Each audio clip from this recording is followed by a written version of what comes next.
Lolo, ano po ito? Subukan mong gawing slime. Tingnan natin. Gagawin ko pong slime. Oo. Sige po, game. Ayan Lolo, at sisimulan na natin yung request mo na gumawa ng downy slime. Naglalagay na po ako dito ng clear glue. At sisimutin ko po ito Lolo para maging maganda yung slime na gagawin natin mamaya. Yan! Bakit nga po pala gusto nyo ng downy slime Lolo? Kasi 'di ba ang bango ng downy, nakakalambot. Kaya gusto kong malaman kung magiging maganda ba yung slime kapag gumawa tayo ng downy slime. Ito na po Lolo. Nilagyan ko na po ng activator itong downy at saka yung clear glue. At hahalo-haloin po natin hanggang sa mabuo po ito. Tingnan nyo po Lolo, nagsisimula na pong mabuo yung downy at saka yung pinaka-clear glue. Konting halo-halo pa po para mailagay na po natin ito sa board para masama-sahin. At tingnan nyo po Lolo, nagbuo-buo na po siya pero hindi pa po maganda yung texture niya. Kaya anong dapat gawin? Dapat po ay ilagay sa board at imasa-masa ng ating kamay. Ayan po, kailangan po ay pakiramdaman po natin yung slime na ginagawa natin kung lumalagkit nga po ba.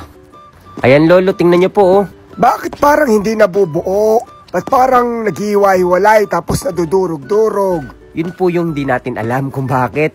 Pero Lolo, titignan po natin kung mabubuo po ito, kung tuloy-tuloy ko po itong mamasahin. Ngayon naman po Lolo ay gagamitin ko na yung dalawang kamay ko at tingnan nyo po, unti-unti nang nagdidikit yung pinaka-slime na ginagawa natin.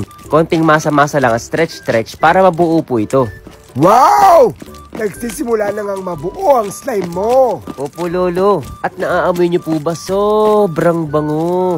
Oo nga, ang bango-bango. Yan yung mabangong slime na ginagawa mo. Di ba nga po Lolo, downy yung nilagay natin dito kaya mabango.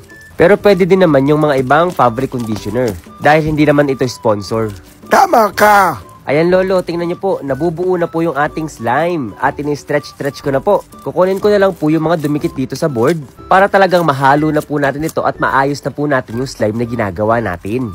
Wow! Ang galing! Di ba Lolo? At tingnan nyo po. Bakit kanya na yung itsura niya? Ano pong nasa isip nyo itsura niya Lolo? Alam mo yung malatang-malatang kanin, tapos binilog-bilog. Opo, minsan ginagawa ko po yun pag kumakain ako, lalo na pag nagkakamay ako. Ganyan yung itsura. Parang kanin na binilog-bilog na pinaglaruan. Oo nga po Lolo, no? Mukha siyang kanin pero sobrang bango. Sobrang lambot.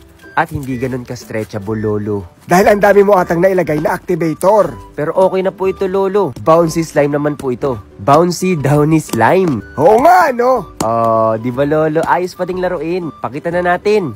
Charan! At ito na yung ginawa nating downy slime. At tingnan nyo, hindi siya ganun ka-stretchable. Malambot. Sobrang bango. At tingnan nyo yung itsura niya. Nagmukha siyang malatang kanin. Pati yung texture niya. Masarap pa rin siyang laruin. Kaya, itry nyo na rin. Huwag nyo ubusin yung downy ng magulang nyo, ha.